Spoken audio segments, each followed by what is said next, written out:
जय हिंद। मी इब्राहिम जमादार, प्रदेश अध्यक्ष अखिल भारतीय जनजागृती संघटन।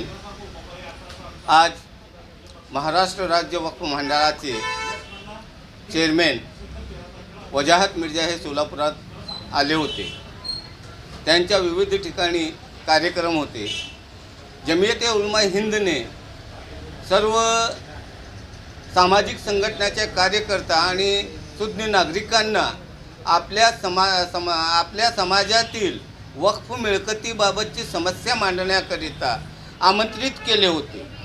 त्यांच्या आमंत्रणावरून मी स्वतः सोलापूर शहरातील चिराग अली ट्रस्ट, चिराग अली तकिया, अनार तकिया, इकरार अली मस्जिद, हाशिम पीर मस्जिद या ट्रस्टीच्या वादाबाबत एक निवेदन तयार करून निवेदन देण्यासाठी गेलो असता त्या ठिकाणी फक्त हॉलमध्ये आपल्या एका वक्त्यांनी आपल्या मर्जीतले प्रश्न मांडून त्याचीच उत्तरे घेतली।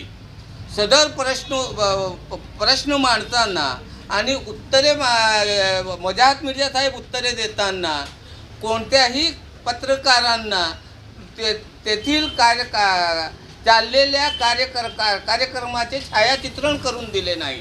म्हणजे हा गुपचूप दौरा होता। त्यांनी आम्हाला आमंत्रित करायचे नव्हतं। जर त्यांनी आमचे प्रश्न ऐकून घ्यायचे नव्हते तर त्यांनी आम्हाला सर्व व्हॉट्सअपद्वारे, सोशल मीडियाद्वारे सर्वसामान्यांना आमंत्रित करायचे नव्हते। आज झालेला वजाहत मिर्जा यांचा जे दौरा आहे हा वक्फ बोर्डाचा दौरा नसून, वक्फ संस्थेबाबत विचारविमर्श करण्यासाठी नसून, काँग्रेस पक्षाने बोलवलेल्या त्यांच्या मेळाव्याचा प्रोग्राम आहे। फक्त हा स्टंटबाजी आहे मला असं वाटतंय। कारण निवडणूक जवळ आलेला आहे। निवडणूक जवळ आली की मुसलमानांच्या डोळे पुसण्याकरिता वजाहत मिर्जासारखे एखाद वरिष्ठ नेता येतो आणि फुकटचे आश्वासन देतो। आम्हाला आश्वासन नको, वृत्ती हवी।